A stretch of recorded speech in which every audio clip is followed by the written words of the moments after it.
ഗോപി വിജയിച്ചു കയറിയത് 75,000 വോട്ടുകൾക്കാണ്. ആ തെരഞ്ഞെടുപ്പിൽ തൃശ്ശൂരിൽ പുതുതായി ചേർക്കപ്പെട്ട 2024 തെരഞ്ഞെടുപ്പിൽ വോട്ടേഴ്സ് ലിസ്റ്റിൽ 2024 തൃശ്ശൂരിൽ അധികമായി ചേർക്കപ്പെട്ട വോട്ടർമാരുടെ എണ്ണം എന്ന് പറയുന്നത് 1,25,000.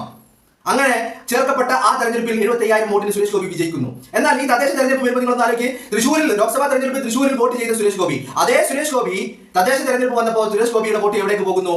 തിരുവനന്തപുരത്തേക്ക് പോകുന്നു, അല്ലേ? അവിടെ സുരേഷ് ഗോപിയുടെ വോട്ട് മാത്രമല്ല പോയത്. 2024 പാർലമെന്റ് തെരഞ്ഞെടുപ്പിൽ തൃശ്ശൂരിൽ പുതുതായി ചേർക്കപ്പെട്ട പല വോട്ടുകളും അവരുടെ യഥാർത്ഥ വോട്ട് എവിടെയാണോ അങ്ങോട്ട് പോയി.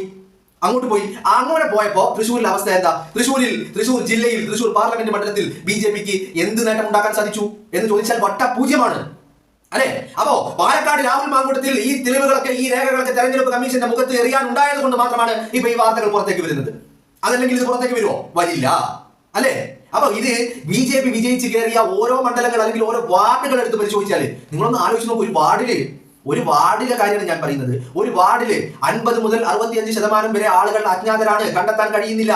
ആ ആളുകൾ പക്ഷേ ഈ തദ്ദേശ തെരഞ്ഞെടുപ്പിൽ വോട്ട് ചെയ്തിട്ടുണ്ട് എന്ന് പറയുമ്പോ ഈ ജനാധിപത്യ പ്രക്രിയയെ ഏത് തരത്തിലാണ് സംഘപരിവാർ കേന്ദ്രങ്ങൾ അട്ടിമറിക്കുന്നത് എന്നുള്ളത് നമുക്ക് പച്ചവെള്ളം പോലെ നമ്മുടെ മുന്നിൽ വ്യക്തമാവുകയാണ്.